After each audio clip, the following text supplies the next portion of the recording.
तो चलिए एक ऐसे सफर पर चलते हैं जो 6.5 करोड़ साल लंबा है। यह हमारी यानी हम सब की कहानी है। हम आज जो हैं जैसे हैं, आखिर वैसे बने कैसे?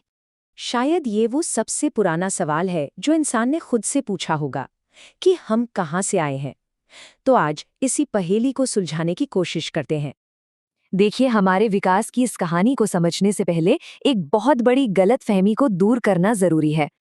देखिए, सबसे बड़ी गलतफहमी तो यही है कि इंसान बंदरों से बने। नहीं, सच तो ये है कि हम और आज के बंदर मतलब चिंपैंजी या गोरिल्ला असल में कजिन्स जैसे हैं। हमारे पूर्वज एक ही थे, बहुत बहुत पहले।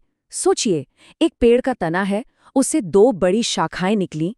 एक शाखा पर आज के बंदर लंगूर विकसित हुए और दूसरी शाखा वो हम हैं। ये कोई सीधी लाइन नहीं थी, बल्कि एक बहुत उलझा हुआ घना पेड़ था जिसकी कई टहनियां तो आगे बढ़ ही नहीं पाईं। अब हमारी कहानी की शुरुआत होती है एक बहुत बड़ी तबाही से। चलिए अपनी कल्पना की टाइम मशीन में बैठते हैं और सीधे चलते हैं 6.5 करोड़ साल पहले। उस वक्त की दुनिया एक ऐसी दुनिया थी जहां विशालकाय डायनासोर्स राज करते थे और हमारे पूर्वज, उनका तो कोई नामो निशान तक नहीं था। और फिर आसमान से मौत आई। लगभग 10 किलोमीटर चौड़ा एक एस्टेरॉयड, मतलब एक पूरा शहर, जमीन से टकराया। टक्कर इतनी जबरदस्त थी मानो लाखों परमाणु बम एक साथ फट गए हों। इस टक्कर के बाद जो हुआ उसने धरती का चेहरा ही बदल दिया। आसमान में इतनी धूल उड़ी कि सूरज की रोशनी जमीन तक पहुंच ही नहीं पाई। धरती ठंडी हो गई। बड़े बड़े डायनासोर इस ठंड को बर्दाश्त नहीं कर पाए और खत्म हो गए। लेकिन जमीन के नीचे बिलों में छिपे छोटे छोटे गर्म खून वाले जीव जैसे हमारे नन्हे पूर्वज, वो बच गए। डायनासोर के लिए जो अंत था वो हमारे लिए एक नई शुरुआत बन गया। तो जब धूल शांत हुई तो दुनिया एक नई जगह थी और यहीं से हमारे पूर्वजों का असली संघर्ष शुरू हुआ, पेड़ों की सुरक्षित डालियों से लेकर खुले मैदानों तक। लाखों सालों तक हमारे पूर्वज पेड़ों पर ही रहे। फिर धरती पर एक बड़ा बदलाव हुआ। अफ्रीका में जमीन फटी, ग्रेट रिफ्ट वैली बनी। इससे मौसम बदला, घने जंगल कम होने लगे और दूर दूर तक फैले घास के मैदान यानी सवाना बन गए। अब पेड़ों से उतरकर जमीन पर आना मजबूरी बन गई और यहीं से वो सबसे बड़ा कदम उठाया गया, 2 पैरों पर चलने का। सालों तक हमें पता नहीं था कि ये बदलाव कैसे हुआ। फिर 1974 में इथियोपिया में एक खोज हुई जिसने हमारी कहानी की एक बहुत अहम कड़ी को जोड़ दिया। हमें मिली लूसी। लूसी का 32 लाख साल पुराना कंकाल बहुत दिलचस्प था। उसके कूल्हे और पैरों की हड्डियां बताती थीं कि वो सीधे तन कर चलती थी, लेकिन उसके हाथ लंबे थे, उंगलियां मुड़ी हुई थी, जैसे वो अब भी पेड़ों पर चढ़ती थी। मतलब लूसी 2 दुनियाओं में जी रही थी। दिन में जमीन पर चलती थी और रात में शायद शिकारियों से बचने के लिए पेड़ों पर सोती थी। इस खोज ने साबित कर दिया कि बड़ा दिमाग बाद में आया, पहले हमने चलना सीखा।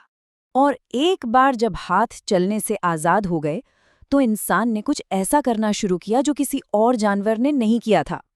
कहानी में अब एंट्री होती है होमो जीनस की और यहाँ से चीजें बहुत तेजी से बदलती हैं। मिलिए होमो हैबिलिस से।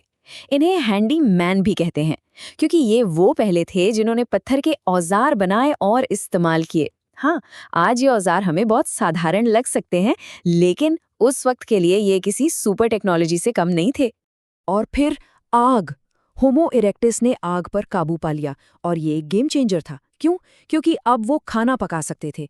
पका हुआ खाना पचाना बहुत आसान होता है, तो जो एनर्जी पहले हमारा पेट खाने को पचाने में लगाता था वो अब बचने लगी। और वो सरप्लस एनर्जी कहाँ गई? सीधे हमारे दिमाग को मिली। इसे कुकिंग हाइपोथेसिस कहते हैं। मतलब खाना पकाने की आदत ने हमारे दिमाग के विकास को जबरदस्त रफ्तार दी। और इसका नतीजा आपके सामने है। लूसी के करीब 450 सीसी के दिमाग से लेकर होमो हैबिलिस के 600 सीसी और फिर हम होमो सेपियंस के 1300 सीसी के दिमाग तक, ये एक जबरदस्त उछाल था।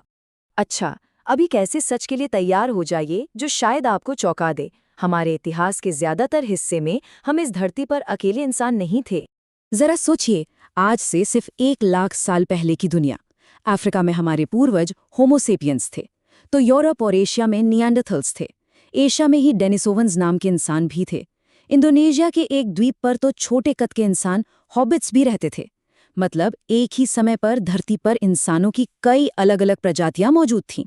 और बात सिर्फ इतनी नहीं है कि वो हमारे साथ रहते थे। साइंस ने ये साबित कर दिया है कि हमारे पूर्वजों ने इन दूसरी मानव प्रजातियों के साथ संबंध भी बनाए। यही वजह है कि आज भी अफ्रीका के बाहर के लोगों में 1 से 2% डीएनए निएंडरथल का है। उनकी कहानी खत्म हो गई, पर उनका एक छोटा सा हिस्सा आज भी हमारे अंदर जिंदा है। तो अब आता है सबसे बड़ा सवाल, अगर धरती पर इतने तरह के इंसान थे, तो आखिर ऐसा क्या हुआ कि सिर्फ एक प्रजाति यानी होमो सेपियंस बच गई और पूरी दुनिया पर छा गई? जवाब हमारे शरीर में नहीं, हमारे दिमाग में छिपा है। आज से लगभग 50,000 साल पहले हमारे दिमाग में एक क्रांति हुई।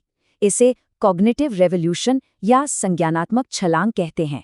हमने पहली बार उन चीज़ों के बारे में सोचना और बात करना शुरू किया जो असल में मौजूद ही नहीं हैं। कला, धर्म, कहानियाँ, इन सब का जन्म हुआ।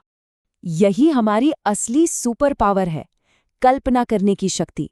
हम ऐसी कहानियों पर विश्वास कर सकते हैं जिन्हें हमने देखा नहीं है, जैसे देवता, देश या पैसा। और इसी साझा विश्वास की वजह से हम हजारों लाखों अनजान लोग एक साथ मिलकर काम कर पाते हैं। यही वो ताकत है जिसने हमें बड़ी बड़ी सभ्यताएं बनाने में मदद की। तो हमारी कहानी सिर्फ संयोग की नहीं है, ये कहानी है उस जीव की जिसने एस्ट्रॉयड की तबाही झेली, जंगल से मैदान में आया, औजार बनाए, आग पर काबू पाया और अपनी कल्पना की शक्ति से पूरी दुनिया को जीत लिया। हम उस 6.5 करोड़ साल पुराने विजेता के वंशज हैं जिसने कभी हारना सीखा ही नहीं। तो 6.5 करोड़ साल के इस लंबे और अविश्वसनीय सफर के बाद सवाल अब ये है कि हमारा अगला कदम क्या होगा, हमारा अगला अनुकूलन क्या होगा। ये कहानी अभी खत्म नहीं हुई है।